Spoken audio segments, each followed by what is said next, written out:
तालुक्यातील लेहेगाव येथील युवा शेतकरी संघटना व शिवराज गणेशोत्सव मंडळातर्फे रक्तदान शिबिरात 20 रक्तदात्यांनी रक्तदान केले।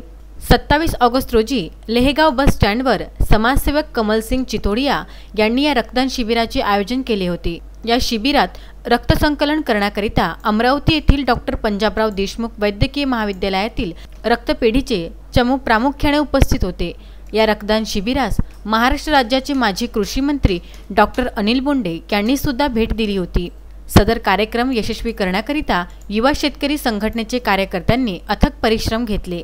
मी ब्लड कॅम्प घेतलेला आहे 27 तारखेला आणि आपले शेतकरी शेतमजूर आता कसं काय महामारी चालू आहे त्यामुळे लोकांवर लय कष्ट आलेला आहे आणि हे ब्लड ते लोकांना लागणार आहे की जे गरीब परिस्थितीचे जे लोक आहे ज्यांच्याकडे पैसे न असतो आणि ज्याच्याकडे पैसे ब्लड बँकेला जाऊन ते खरेदू शकत नाही।